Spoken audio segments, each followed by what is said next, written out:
and this is the Salt Lake Tribune's Daily Buzz, a daily video series where we bring you a story of the day. For nearly 25 years, the University of Utah Reading Clinic has taken pride in its ability to boost its reach through winning grants and drawing philanthropic donations. Then the coronavirus hit.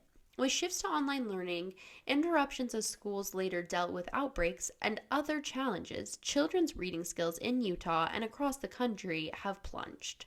To help with the surge in need in Utah, said Kathleen Brown, Director Emeritus of the clinic, she snagged a $1.3 million slice of the more than $1 billion Utah has been awarded in several rounds of federal coronavirus funding for K-12 education.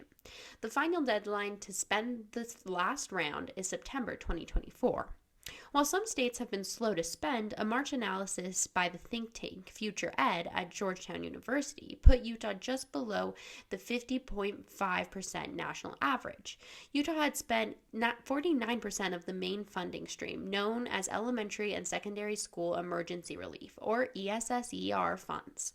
Federal reporting requirements differ depending on the use of funds, but generally districts, charter schools, and other education agencies have received COVID-19 aid won't have to file data on what comes for programs they oversee. But for programs overseen at the state level, Utah is taking a closer look, said Sarah Young, Chief of Staff for the Utah State Board of Education.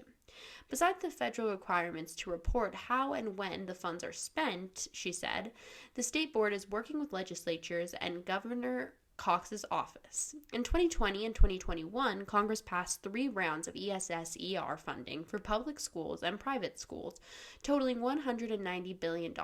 Under federal requirements, the dollars were distributed based on districts' most recent Title I allocations, which meant schools with high numbers or high percentages of children from low-income families were prioritized. Granite School District is Utah's top awardee, receiving $152 million, far more than the next district, Alpine, which was allocated $87 million. They were followed by Davis, Salt Lake City, and Washington County school districts in the state's top 5. The deadline to spend the first rounds of ESSER funds was September 2022, and according to state data, 99% of it was spent. Utah's second round of ESSER funds totaled $274 million. Most districts and schools chose to spend their awards on educational technology, offering summer learning and after-school support, and programs to address accelerated learning, according to data compiled by the State Board of Education. The deadline to spend the second round of ESSER money is September 30th. As of last week, the state reported 81% of the second round of dollars have been spent. The third and last round of ESSER funding is the biggest, with nearly $616 million sent to Utah. Districts and schools must allocate 20% of their awards to mitigating lost instructional time. So far, Utah school districts are spending more than required, an average of 34% of their funds on this requirement, Young said. This money must be spent by September 2024.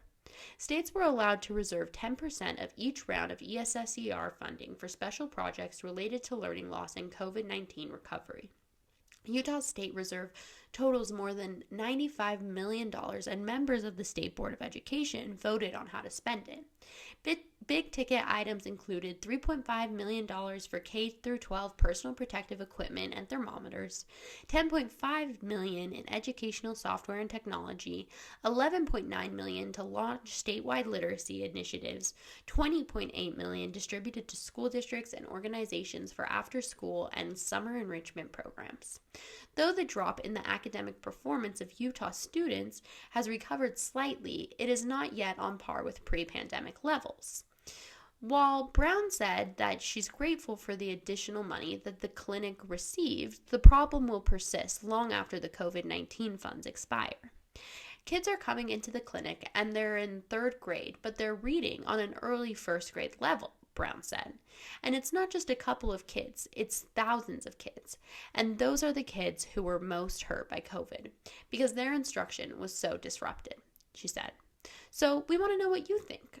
What do you think about the way that Utah is spending federal coronavirus funds for education? Let us know by either leaving a comment below or tweeting us at SLTrib. And if you want to watch the Daily Buzz as soon as it drops each morning, be sure to subscribe to our YouTube channel. Thanks so much for watching. We really appreciate it.